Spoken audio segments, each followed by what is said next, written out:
Šodien esmu mežā pie ļoti interesantas personības. Sieviete, kas strādā ar trimmeri.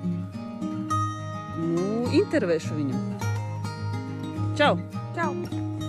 Kāpēc tu izvēlējies strādāt mežā? Patīk! Citas sievietes, piemēram, labprāt strādā labāk veikalā par kasieri, bet tev mežs... Ļoti skumīgi strādāt veikalos par kasieriem vai kaut kur citur. Mežā ir diezgan baigi interesanti un viss, kas jauns parādās. Tirdzniecībā var satikt visādus jaunus, ir tīpaši lāčus. Nedod Dievs lāčus. Ko jūs satikāt? Vilkus.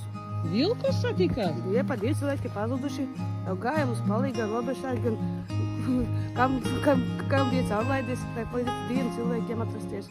Galu galā vēl sāta robežsargi 3 vilkus, kurus galu galā nošāva. Paldies Dievam.